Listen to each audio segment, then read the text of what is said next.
E o contrato firmado pelo Banco Master com o escritório de advocacia da mulher do ministro Alexandre de Moraes previa atuação junto ao Banco Central, à Receita Federal e até o Congresso Nacional. No documento, que está sob sigilo por determinação do STF, consta pagamento de 129 milhões de reais ao longo de 3 anos.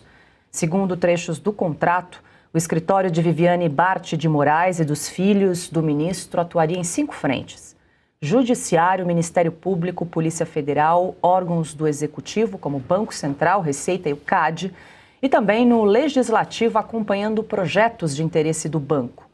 O contrato foi encontrado no celular do banqueiro Daniel Vorcaro, dono do Master. O acordo previa pagamento mensal de 3 milhões e 600 mil reais. E aí, Piotr, a gente sempre comenta, né? Falamos muito aí desse contrato multimilionário. A gente não sabe efetivamente quanto o escritório da mulher do Moraes recebeu, até porque os pagamentos foram interrompidos aí com a liquidação extrajudicial do Banco Master, mas o fato é que esse contrato, inclusive, que vazou, né, termos ali, incluía a prestação de serviço de consultoria do escritório para atuar também junto ao Banco Central, Congresso Nacional, CAD, Receita Federal. Era, enfim, um super contrato em todas as instâncias. E a expressão é ótima, né? Onde for necessário. Devem atuar onde for necessário. Se um assunto como esse não era para ter uma investigação dentro do Congresso Nacional e o país ficar perguntando tudo, cada detalhe, agora veja só, de novo, veja o nível da desinstitucionalização brasileira. O que nós temos hoje, a realidade hoje? Um ministro do Supremo, de maneira monocrática, estou falando do Toffoli, vai lá e coloca o tal do sigilo absoluto, como que o Marcílio apelidou de sigilo master. E aí ninguém tem mais acesso a nada. Mas isso deveria causar espécie na própria corte. A corte teria que ter debates internos ali. Ministros dizendo, não, espera um pouquinho, nós estamos falando de um sujeito que, aliás, vazou também que a agenda dele era toda poderosa, cheia de telefones do ministro do Supremo, aqui e ali. Ou ele era um checador de veículo de informação que tem que ter telefone de autoridade, né? Ou senão, de onde? Não é o caso. Nós estamos falando de um contrato que envolve a esposa de um ministro do Supremo Tribunal Federal. Mas vamos voltar um pouco no tempo. O Supremo entendeu lá atrás que parentes de ministro podiam atuar dentro do Supremo Tribunal Federal em casos em que os seus cônjuges, aí sim, ministros, iriam participar como julgadores. Aquilo tudo passou e houve uma manifestação aqui e ali, mas boa parte da imprensa dizia que era para salvar a democracia e deixar isso acontecer. Agora nós estamos vendo aqui um contrato que, segundo o Marcílio, ninguém tinha nada, não houve nada parecido no mundo até então. Acho que nem em dólar dá para chegar nesse valor, né? E olha que nós temos um câmbio completamente desfavorável. Esse caso do Master, Paulo, só para encerrar aqui, ou a gente tem transparência para saber o que aconteceu, ou só vai ser mais um daqueles escândalos completamente absurdos que vão ser enterrados pelo Supremo Tribunal Federal. Assim como o amigo do meu pai, curiosamente, é o próprio ministro Toffoli, que também decretou esse sigilo. Pois é, o Piotr tocou aí na agenda superpoderosa, agenda master aí, né? Também é master. Daniel Vorcaro, Marcília, tinha nomes aí de pelo menos 3 ministros do STF, segundo foi anunciado, também deputados, senadores e também de um governador.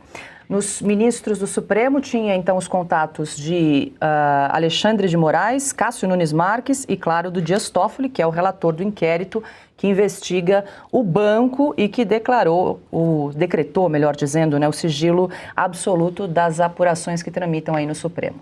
É curioso até ele ter o telefone do Cássio Nunes, porque até ontem pensei que ele não falava, né? Mas talvez fale no telefone, então seja isso. Os demais, enfim, é só gente boa, né? Toffoli e o Moraes.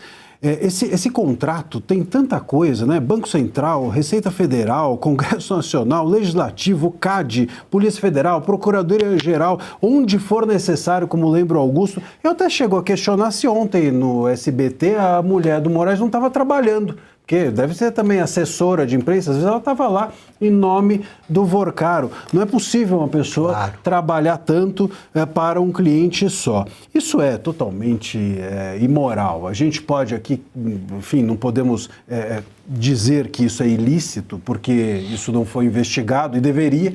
Aliás, é incrível que o Moraes não se manifeste, a sua esposa não se manifeste, ninguém se manifeste e ninguém investigue nada. E que nós ainda tenhamos esse sigilo master do Toffoli querendo apagar a história. O Toffoli é o apagador do teu Forrest Gump, que é o contador de histórias, e tem o Toffoli, que é o apagador de histórias. Ele já fez isso com a Lava Jato, né? Inclusive impediu que as provas da Lava Jato fossem emprestadas para o Peru, e com isso a ex-primeira-dama está aqui, do Peru, está no Brasil, linda e formosa, né? Protegida por um asilo político, depois de ser condenada a 15 anos por lavagem de dinheiro lá, e agora ele quer apagar também a história do Master. Então é uma vergonha do ponto de vista moral, do ponto de vista ético, e nós não vamos saber se do ponto de vista jurídico ou de licitude, porque ninguém vai investigar nada. O desejo é que isso acabe, saia da nossa memória, eles façam conosco aquilo que no Homens de Preto, aquele filme, fizeram com a memória das pessoas, né? Pega a canetinha e apaga a memória de todo mundo esquece o que ocorreu, e esse me parece ser, lamentavelmente, o trabalho do Toffoli em relação a isso. E como lembra o Piotto, o que os demais ministros fazem? Qual é a grande reclamação que está sendo feita? Nenhuma. O Fachin, que é o único que se manifestou até agora, que é um código de conduta. Imagina só. Já está isolado, só por ter falado. Só por ter pensado num código de conduta. As pessoas violando todas as leis, vivendo de irregularidades e ilegalidades na baciada, e a única resignação de um dos ministros é para fazer um código de conduta, como se isso fosse uma grande coisa para quem descumpre as próprias leis. Imagina a conduta. E ainda assim, como o Augusto lembra, sofre retaliação dos ministros. Então a gente está jogado às traças. Olha, eu escrevi sobre isso aí nesta semana, fiquei horrorizado, né? Porque é mais que um lobby, é mais que um acerto imoral, então, é um crime, é a chamada bandalheira, sabe? Isso daí é um roubo, não, roubo perfeito, é o crime perfeito, porque os responsáveis de vigiar a lei praticam a atividade ilegal, você não tem a quem recorrer. Tem que recorrer ao povo, e o povo tem de saber que eu terminei o texto dizendo o seguinte: depois de terem deixado a Constituição em frangalhos, esses caras tentam revogar os valores morais, as normas éticas, a legislação comum e a vergonha na cara. É isso.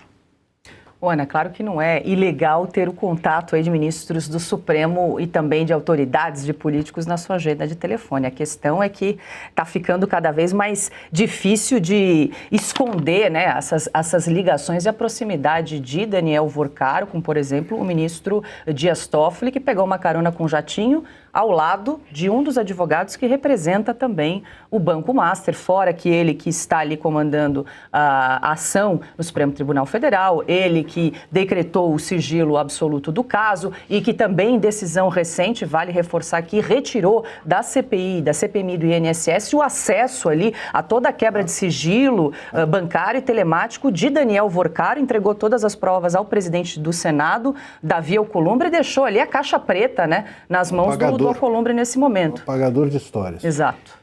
Não, eu acho que também, não apenas isso, Paulo, eu imagino, né, o professor pode confirmar isso, que você tem uma certa relação em Brasília, os advogados conversam com os ministros, né?